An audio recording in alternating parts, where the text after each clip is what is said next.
14 नंतर सुद्धा बरीच आंदोलनं झाली।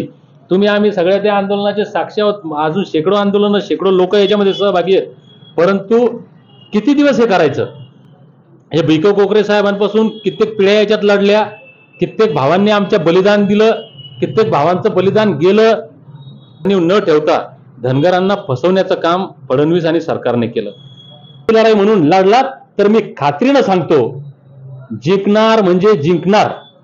कारण कायद्यात आहे, फडणवीसांनी शब्द दिलाय, नरेंद्र मोदींनी शब्द दिलाय आणि अटल बिहारी वाजपेयी साहेब वरून पाहत असतील, ते सुद्धा म्हणत असतील की हे नरेंद्र, हे देवेंद्र, मी पण शब्द दिला होता पंढरपुरात धनगरांना, माझ्या जिवंतपणी पाळू शकलो नाही। आता तुमच्याकडे एक हाती सत्ता आहे, अरे तुम्ही राजा आहे। ईडब्ल्यूएसचं आरक्षण मागितलं कोणी होतं? एक अर्ज साधा कोणाचा नाही, एक मोर्चा नाही, आंदोलन नाही, उपोषण नाही, काहीच नाही। दिलं ना मोदीजींनी, कारण सत्ता आहे, देऊ शकता।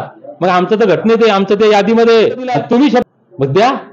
अटल बिहारी वाजपेयी साहेब सुद्धा म्हणत असतील की नरेंद्र, देवेंद्र, धनगरांच्या उपकाराची जाणीव ठेवा, त्यांचं आरक्षण बहाल करा, तुम्ही दिलेला शब्द पाळा आणि मी दिलेला शब्द पण पाळा, म्हणजे मला मरणोपरांत शांती लाभेल, माझ्या आत्म्याला शांती लाभेल। रूपी अमृत यांनी कैद करून ठेवलंय, ते या मुंबईच्या आझाद मैदानातून आझाद केल्याशिवाय आम्ही मुंबई सोडणार नाही। एसटी आरक्षणाचा प्रश्न गेले अनेक पिढ्या प्रलंबित आहे। गेल्या काही दिवसांमध्ये मराठवाड्याच्या भूमीमधून एक धनगर समाजाचे योद्धे म्हणून दीपक बोराडे यांनी ह्या आंदोलनाचा विडा पुन्हा उचललेला आहे आणि धनगर समाजाचा मुक्ती संग्राम या बॅनर खाली आज त्यांनी मुंबईमध्ये पत्रकार परिषद सुद्धा घेतली। पुढचं जे आंदोलन आहे ही तुमची भूमिका काय असणार आहे? निश्चितपणे स्वर्गीय भिको कोकरे साहेब, त्यांना आपण धनगरांचा क्रांतीसूर्य म्हणतो, त्यांनी खऱ्या अर्थानं या आरक्षणाची चळवळ सुरू केली। भिको कोकरे साहेबांनी सुरू केलेल्या या आरक्षणाच्या लढ्यापासून तर आत्तापर्यंत शेकडो बांधवांनी आमच्या हे आंदोलन यशस्वी करण्यासाठी प्राणपणानं लढले।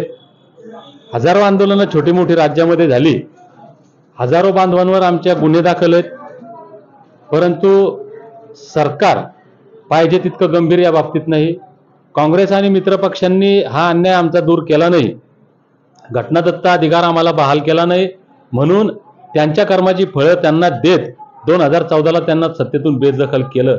परंतु तत्पूर्वी राज्याचे आत्ताचे मुख्यमंत्री देवेंद्र फडणवीस असतील, देशाचे पंतप्रधान नरेंद्र मोदी असतील, यांनी आम्हाला आश्वासन दिलं होतं, स्वर्गीय अटल बिहारी वाजपेयी साहेब यांनी आश्वासन दिलं होतं आणि यांच्या शब्दावर विश्वास ठेवून, कारण फडणवीस साहेबांनी लाखो समाजाच्या समोर जाहीरपणे मीडिया समोर जाहीर आणि लिखित सांगितलं होतं की आम्ही सत्तेत आलो तर पहिल्या कॅबिनेटमध्ये देतो। त्यांच्या आश्वासनाला बळी पडून धनगर समाजाने भरभरून मतं दिली। धनगर समाजाच्या उपकारावर हे सरकारमध्ये आले, परंतु धनगर समाजाने दिलेला शब्द पाळला। धनगरांच्या उपकाराची जाणीव न ठेवता धनगरांना फसवण्याचं काम फडणवीस आणि सरकारने केलं। 2014 नंतर सुद्धा बरीच आंदोलनं झाली। तुम्ही आम्ही सगळ्या त्या आंदोलनाचे साक्षी आहोत। अजून शेकडो आंदोलनं, शेकडो लोक याच्यामध्ये सहभागी आहेत। परंतु किती दिवस हे करायचं? हे भिको कोकरे साहेबांपासून कित्येक पिढ्या याच्यात लढल्या, कित्येक भावांनी आमच्या बलिदान दिलं, कित्येक भावांचं बलिदान गेलं। हा लढा चाललाय, आम्ही लढतोय, आमचा बाप लढला, आमचा आजोबा लढला, आमच्या लेकरांनी पण हेच केलं पाहिजे का? आज मी 2दा उपोषण केलंय, माझ्यासारखे कितीतरी उपोषण करते, सोपं नसतंय रक्त जाळणं। आत्ताचं शेवटचं उपोषण माझ्या जीवावर बेतलं होतं, माझ्या लिव्हरला सूज, किडनी डॅमेज व्हायला सुरुवात झाली, 2दा चक्कर येऊन पडलो, हे मजाक नाहीये। मग आमच्या लेकरांनी पण जीव धोक्यात घालायचं का? माझ्या स्वतःवर 5 गुन्हे दाखल आहेत, माझ्यासारख्या हजारो बांधवांवर कितीतरी गुन्हे दाखल आहेत या आंदोलनाचे, म्हणजे आमच्या लेकरांवर पण गुन्हे दाखल झाले पाहिजे का? आज आम्ही आंदोलनामध्ये जात असताना आमचा कामधंदा सोडून, आमचे 2 पैसे कमवायचं साधन सोडून, आमचा वेळ खर्च करतो, पैसा खर्च करतो, आंदोलनं उभी करतो, आंदोलनं मोठी करतो, आमच्या लेकरांनी पण हेच करायचं का? हे कुठंतरी थांबलं पाहिजे। म्हणून मराठवाडा मुक्ती संग्राम दिनी 17 सप्टेंबरला धनगर जमातीच्या एसटी आरक्षणाचा मुक्ती संग्राम हा लढा मी सुरू केला आणि त्यावेळेस माझा एक शब्द होता की माझ्या आयुष्यातलं शेवटचं आंदोलन, मी माझ्या आयुष्यातलं शेवटचं आंदोलन म्हणून हे आंदोलन लढतोय, हा लढा लढतोय। परंतु हा लढा धनगर जमातीच्या एसटी आरक्षण अंमलबजावणीच्या इतिहासातला शेवटचा लढा होणार आहे, हे मी बोललो। पण कधी? ज्यावेळेस माझ्यासारखा प्रत्येक बांधव शपथ घेईल, आणि तसंच झालं। 16 दिवसाच्या आमरण उपोषणाच्या टायमात खऱ्या अर्थानं समाजानं ही गोष्ट मनावर घेतली, हा लढा हातात घेतला आणि इतिहासात म्हणजे आपण आंदोलनं पाहतो वेगवेगळी. मी चळवळीतला कार्यकर्ता मल्हार योद्ध्यांनी, आमच्या अहिल्यामाईंच्या लेकीनी हे मनावर घेतलं की हे आमच्या आयुष्यातलं शेवटचं आंदोलन आहे, आणि प्रत्येक जण तनमन धनानं या आंदोलनामध्ये उतरला, हा लढा हातात घेतला आणि एक ऐतिहासिक आंदोलन घडलं. सरकार असं वाटलं होतं नमल, कदाचित आम्हीच कुठेतरी कमी पडलो असं म्हणतो. म्हणून सरकारने दिलेल्या शब्दाची त्यांना आठवण करून देण्यासाठी, आमच्या उपकाराची जाणीव करून देण्यासाठी, आणि जर सरकार परीक्षा पाहत असेल की दीपक बोराडेच्या मागे जमा झालेले लोक क्षणिक असतील, दीपक बोराडेच्या मागे जमा झालेले लोक भावनिक असतील, आणि दीपक बोराडे कुठेतरी आता मॅनेज होणारा दबणारा नाही हे त्यांच्या लक्षात आलं, पण हा कुठेतरी थकेल आणि थांबेल, हा जो गैरसमज फडणवीस आणि मित्रमंडळींचा झालेला आहे, हा गैरसमज दूर करण्यासाठी, आमच्या लेकरा बाळांच्या कल्याणाचा मार्ग मोकळा करण्यासाठी, आम्ही त्यांच्यावर केलेल्या उपकाराची जाणीव करून देण्यासाठी, आणि फडणवीस साहेब तुम्ही दिलेला शब्द पाळावा हे सांगण्यासाठी येणाऱ्या 21 जानेवारीला, म्हणजे 21 जानेवारी 2026ला रायगड रत्नागिरीपासून, गडचिरोली गोंदियापासून, धुळे नंदुरबार पासून, या महाराष्ट्रातल्या प्रत्येक जिल्ह्यातला, प्रत्येक तालुक्यातला, प्रत्येक गावातला मल्हार मावळा आमच्या अहिल्यामाईंच्या लेकी, आणि ज्यांच्यासाठी आम्ही जीवाचं रान करतोय ते आमचं भविष्य, समाजाचं भविष्य, या देशाचं भविष्य, आमचे लेकरं बाळ, या फडणवीस साहेबांना अजूनही विनंती आहे, त्या बाहेरचं मागत नाहीये, आम्ही काही चुकीचं मागत नाहीये, देता येत नाही असं मागत नाहीये, तर जे कायद्यात आहे, संविधानात आहे, 47 जमातींच्या यादीमध्ये 36 नंबरला आम्ही आहोत. फडणवीस साहेब तुम्ही सांगितलंय तुमच्याकडे गाडी घर कागदपत्र 2014 पासून आहे, तुम्ही या आरक्षण प्रश्नाचा पूर्ण अभ्यास केलेला आहे. हे आरक्षण कसं देता येतं, याची अंमलबजावणी कसं करता येतं हे आमच्यापेक्षा जास्त तुम्हाला माहित आहे.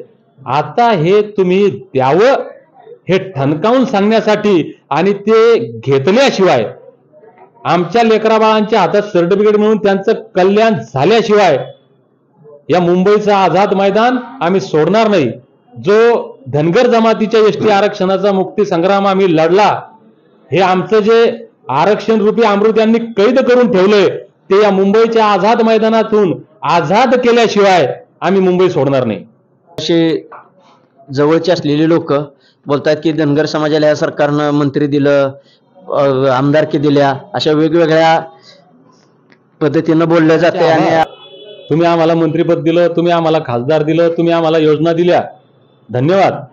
किती मंत्री दिले तुम्ही? एक मंत्री? अरे आम्ही तुमचे 45 मंत्री दिलेत ना. तुम्ही आम्हाला किती आमदार दिले? एक आमदार, 2 आमदार? अरे आम्ही तुम्हाला 100 आमदार दिलेत ना. तुम्ही आम्हाला काय दिलं? 50 कोटी, 100 कोटी? अरे तुम्हाला अख्ख्या महाराष्ट्राची अख्खी तिजोरी दिली ना आम्ही धनगरांनी. आमच्या उपकाराची तुलना तुम्ही काय याच्याशी करता काय? म्हणजे आम्ही तुम्हाला पर्वत दिला आणि तुम्ही आम्हाला राई देऊन उपकार दाखवता काय? अरे उपकार तुमचे आमच्यावर नाही, आमचे तुमच्यावर उपकार आहेत. उपकाराची भाषा सरकारने करू नये. आणि जे धनगर बांधव आमचे उपकार सरकाराचे म्हणतात त्यांना हात जोडून विनंती माझी भावांनो, थोडंसं जरा डोकं ठिकाणावर येऊ द्या. सरकारच्या उपकारात दबू नका. आपल्या उपकारात सरकार दबलं पाहिजे. सरकारचे उपकार नाही आमच्यावर, आमचे उपकार सरकारवर आहेत. त्याच्यामुळं हे सगळ्या योजना वापस घ्या, आमच्या आमदारक्या वापस घ्या, आमच्या खासदारक्या, आमचे मंत्रीपद वापस घेऊन टाका. काहीच देऊ नका आम्हाला, उपकार करू नका. त्याच्यानंतर आम्हाला फक्त एक सर्टिफिकेट द्या. अरे एक सर्टिफिकेट मिळालं तर 50 आमदार होतील, एक सर्टिफिकेट मिळालं तर 5 खासदार होतील. अरे एक सर्टिफिकेट मिळालं तर शेकडो आमचे IPS IAS होतील. अरे एक सर्टिफिकेट मिळालं DYSP, तहसीलदार, डेप्टी कलेक्टर, शिक्षक, डॉक्टर, इंजिनियर, वकील, तलाठी, ग्रामसेवक, अरे हजारोच्या संख्येने होतील. तुमच्या ज्या योजना करोडो, आम्हाला किती मिळतात पैसे? 50 कोटी, 100 कोटी मिळत नाहीत कधी. आदिवासींचं बजेट किती आहे वर्षाचं? 5,000 कोटी, 10,000 कोटी, 20,000 कोटी, 50-50 हजार कोटी त्यांच्यावर आता जरा चेक केलं तर खर्च होतात. आमच्यावर फुटी कवडी नाही. म्हणून धनगर बांधवांना आपण हे समजून घ्या. अरे या सगळ्या ज्या योजना आहेत ना, हे तीळ खाऊन पोट नाही भरत. तुम्हाला अख्खं अमृत आहे. एसटी प्रमाणपत्र म्हणजे तुम्ही समाधानी होऊ नका. दुर्दैवानं हे समाधानी होतो. आम्ही यांच्या आमिषाला बळी पडतो, आम्ही यांच्या चॉकलेटला बळी पडतो, यांच्या भूलथापांना बळी पडतो, आणि यांचा हा फसवा अजेंडा घेऊन आम्ही पुढे पळतो. कृपया असं करू नका. हा शेवटचा लढा समजा. कारण आम्ही तरी ठरवलंय, आम्ही पुन्हा लढणार नाही. सर्टिफिकेट मिळालं तरी आणि नाही मिळालं तरी.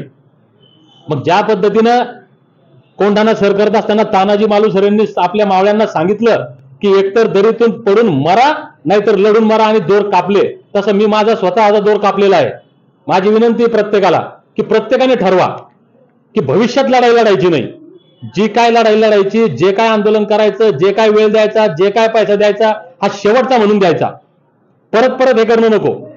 म्हणून जर तुम्ही शेवटची लढाई म्हणून लढलात तर मी खात्रीनं सांगतो जिंकणार म्हणजे जिंकणार. कारण कायद्यात आहे, फडणवीसांनी शब्द दिलाय, नरेंद्र मोदींनी शब्द दिलाय आणि अटल बिहारी वाजपेयी साहेब वरून पाहत असतील, ते सुद्धा म्हणत असतील की हे नरेंद्र, हे देवेंद्र, मी पण शब्द दिला होता पंढरपुरात धनगरांना, माझ्या जिवंतपणी पाळू शकलो नाही. आता तुमच्याकडे एक हाती सत्ता आहे, अरे तुम्ही राजा आहे. ईडब्ल्यूएसचं आरक्षण मागितलं कोणी होतं? एक अर्ज साधा कोणाचा नाही, एक मोर्चा नाही, आंदोलन नाही, उपोषण नाही, काहीच नाही. दिलं ना मोदीजींनी, कारण सत्ता आहे, देऊ शकता. मग आमचं तर घटनेत आहे, आमचं त्या यादीमध्ये आहे. तुम्ही शब्द दिलाय, मग द्या. अटल बिहारी वाजपेयी साहेब सुद्धा म्हणत असतील की नरेंद्र, देवेंद्र, धनगरांच्या उपकाराची जाणीव ठेवा, त्यांचं आरक्षण बहाल करा, तुम्ही दिलेला शब्द पाळा आणि मी दिलेला शब्द पण पाळा, म्हणजे मला मरणोपरांत शांती लाभेल, माझ्या आत्म्याला शांती लाभेल.